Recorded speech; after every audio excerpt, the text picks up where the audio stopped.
Vous écoutez Procrastination, saison 5, épisode 8, le réalisme en imaginaire. Podcast sur l'écriture en 15 minutes. Parce que vous avez autre chose à faire et qu'on n'a pas la science incluse. Avec les voix de Mélanie Fazi, Estelle Fay et Lionel Delous. La littérature de l'imaginaire, par définition, dépeigne un monde qui n'est pas le nôtre, ou pas exactement le nôtre, dans le cas des genres qui sont plus à la frontière, comme la fantaisie urbaine, ou même évidemment le fantastique.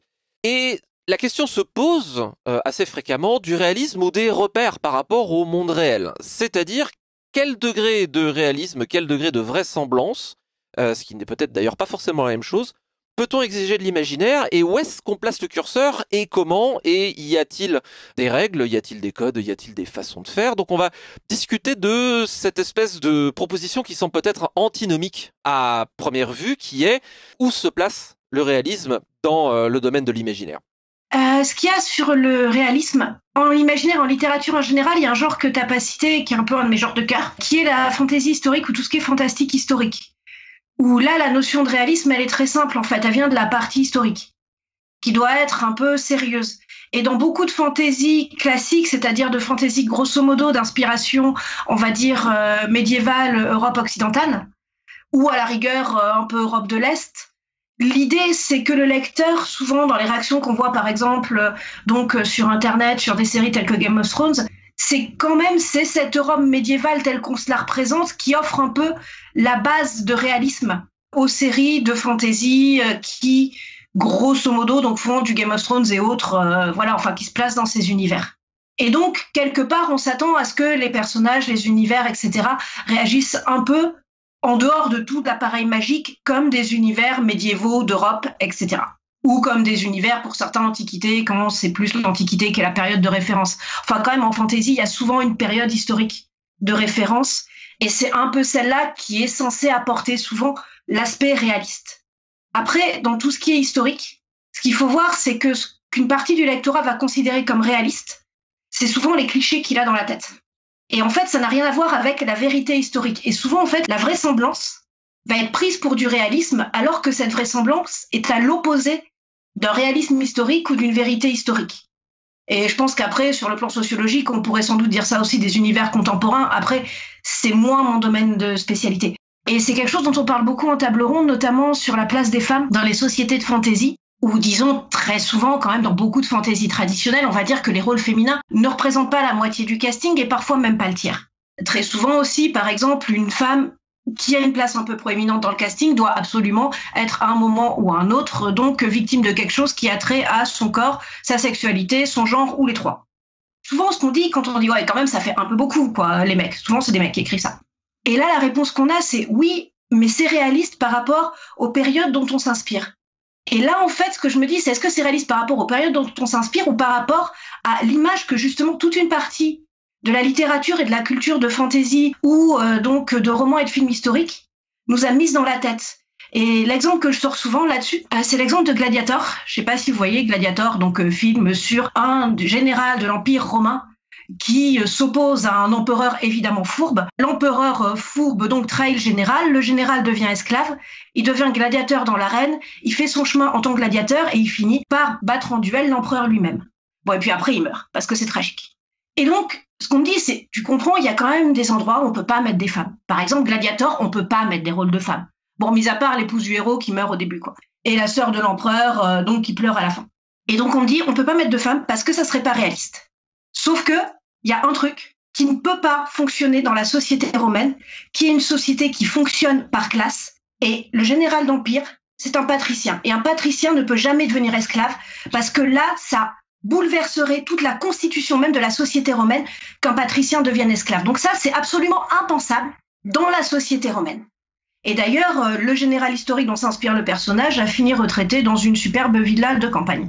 Alors que par contre, quelque chose qui a existé historiquement, c'est des gladiatrices. Et il y avait des femmes dans les arènes et des femmes qui se battaient. Et pourtant, on nous a habitués à voir comme vraisemblable et à considérer comme réaliste un monde où effectivement un général peut devenir esclave, ce qui était impensable pour les Romains de cette époque. Et par contre, on considère comme ni vraisemblable ni réaliste qui correspond à la vérité historique, c'est-à-dire qu'il y ait des femmes gladiatrices. Et donc il faut faire attention à ne pas confondre la vraisemblance, ou plutôt les préjugés qui fondent une certaine vraisemblance. Par exemple, aussi les préjugés comme toutes les femmes sont douces, les femmes peuvent pas se battre, etc. Et au contraire, le réalisme qu'on irait piocher dans une vérité humaine, historique ou même simplement sociétale. Par exemple aussi, c'est quelque chose que j'ai un peu creusé sur l'arrivée des armes à poudre en Europe. Et les armes à poudre, quand elles sont arrivées, elles n'ont pas été utilisées tout à coup par tout le monde, parce qu'il y avait des préjugés, parce que mine de rien, c'était aussi des armes qui étaient difficiles à maîtriser. Et pourtant, quand j'ai écrit un roman avec l'arrivée des armes à poudre qui s'inspirait de ça, il y en a qui m'ont dit « Non, mais là, c'est pas réaliste, c'est l'autrice qui se fait plaisir. Parce que forcément, il y a une nouvelle arme qui arrive, tout le monde va l'utiliser. » Bah non, c'est pas un upgrade dans un jeu vidéo, quoi. C'est vraiment une nouveauté scientifique très instable. Il fallait de vrais bons artificiers. Il y a quand même un pape qui a déclaré que ceux qui utiliseraient les armes à poudre seraient excommuniés. Et ça existait vraiment. Et donc, encore une fois, il y a une partie des lecteurs qui ont été habitués à voir comme vraisemblable, disons, une vision du monde assez facile et parfois un peu binaire, et ils vont considérer que c'est cette version-là qui est réaliste. Après, quand j'ai des discussions sur les armes à poudre, justement, ce qu'on m'a dit, dans ce cas-là, rends tes lecteurs heureux, fais des trucs qui correspondent aux clichés qu'ils ont dans la tête, parce qu'après tout, ça paraîtra plus réel. Maintenant, pourquoi est-ce qu'on écrit ? Est-ce qu'on écrit pour conforter des clichés qui créent un vraisemblable, disons, assez communément accepté ? Ou est-ce qu'on écrit mine de rien aussi pour secouer les choses, quitte à se prendre par moments des controverses et des remarques, et à avancer malgré tout ? Et très personnellement, j'ai choisi la deuxième solution. Désolée, c'est un peu long. Non, mais je pense que tu as exactement posé les deux problèmes qui sont, d'une part, le fait qu'il y a énormément d'attentes populaires qui sont popularisées aussi par le cinéma, la série télé, le jeu vidéo, sur la manière dont les choses fonctionnent et qui parfois sont extrêmement éloignées de la réalité historique. Par exemple, il y a toute une école historique qui, enfin depuis longtemps, mais qui réhabilite le Moyen-Âge en disant c'était peut-être pas complètement aussi obscurantiste que cette espèce d'océan de boue que les historiens plus classiques ont pu présenter. Mais on est obligé de composer avec cette espèce d'imaginaire populaire.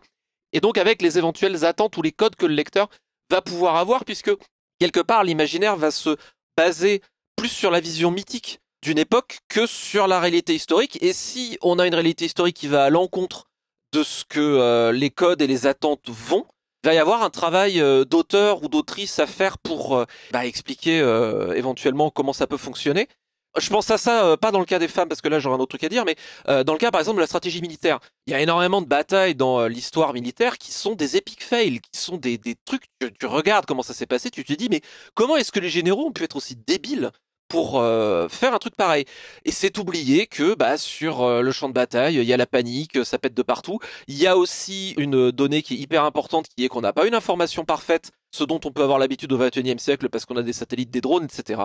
Sur l'autre truc que tu disais, je pense que, notamment en fantasy, c'est important de se rappeler que la fantasy est un genre qui est moderne. L'imaginaire, de manière générale, alors on pourrait parler d'histoire des genres, mais les genres de l'imaginaire, globalement, peut-être un peu moins le fantastique, qui remonte un peu plus, mais SF et fantasy sont quand même des genres résolument modernes, qui naissent un petit peu, pour le dire rapidement, d'une tentative / volonté de réenchanter le monde face à la révolution industrielle. Et dans le cadre de la fantasy naît aussi de cette esthétique-là, et donc la fantasy est un genre résolument moderne parce qu'elle met en place un univers mythique ou historique qui est proposé à un lectorat qui est résolument contemporain. Donc il y a forcément une dialectique qui s'établit entre les deux, il y a forcément un rapport qui n'est pas neutre, qui s'établit entre la sensibilité moderne et la sensibilité passée, quelle que soit l'intention de l'auteur. Tu parles de Game of Thrones, je schématise évidemment à grands traits, mais Game of Thrones, si ça avait été publié à l'époque tel quel,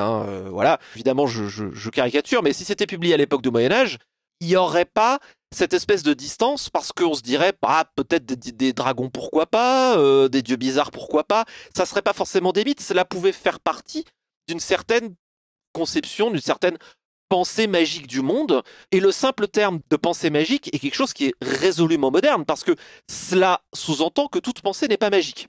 Donc il y a une responsabilité vraiment forte et un travail, je pense, important et introspectif de la part de l'auteur ou de l'autrice pour se dire qu'est-ce que je représente. Alors après, je jette la pierre à personne, des fois on peut être victime de ses propres préjugés, même s'il faut essayer de les creuser et de les désamorcer tant que possible, mais je pense que c'est l'histoire d'une vie, comme l'écriture, c'est le parcours d'une vie aussi. Mais vraiment résolument, ne pas partir du principe que les choses sont évidentes parce qu'elles sont évidentes, mais essayer d'interroger, de questionner les trucs pour se dire j'ai finalement la liberté entière de présenter ce que je veux dans mon imaginaire, qu'est-ce que je présente ? et quel discours j'établis avec le monde fictif et imaginaire que je présente. Alors, ça veut dire, effectivement, avoir connaissance des attentes et se dire, est-ce que j'ai envie d'aller avec le courant parce que, pour X mille raisons, j'ai pas envie de faire de jugement de valeur ou de jugement moral. Mais c'est une question qu'on a le devoir, à minima, de se poser, et on prend ses décisions en connaissance de cause. Tu parlais de l'arme à feu, si ma mémoire est bonne, une arme qui a eu un peu le même genre de sort, c'est l'arbalète, pas longtemps. Mais l'arbalète, c'était quand même scandaleux, on pouvait mettre ça entre les mains de n'importe quel paysan et ça pouvait abattre un chevalier en armure de plate, rendez-vous compte. Forcément qu'on va excommunier les gens qui s'en servent. Alors bon, ça a pas duré longtemps parce qu'on s'est rendu compte que c'était quand même vachement efficace. Chose militaire a toujours raison de la religion au bout d'un moment. Mais voilà, donc je pense qu'il y a un travail qui est résolument et véritablement actif à faire. D'une part, pour l'auteur ou l'autrice de se dire qu'est-ce que je présente, qu'est-ce que je dépeins, comment, comme tu le dis, quel choix je fais, esthétique, peut-être d'aller résolument à contre-courant parce que ça m'intéresse pas d'aller dans le mainstream.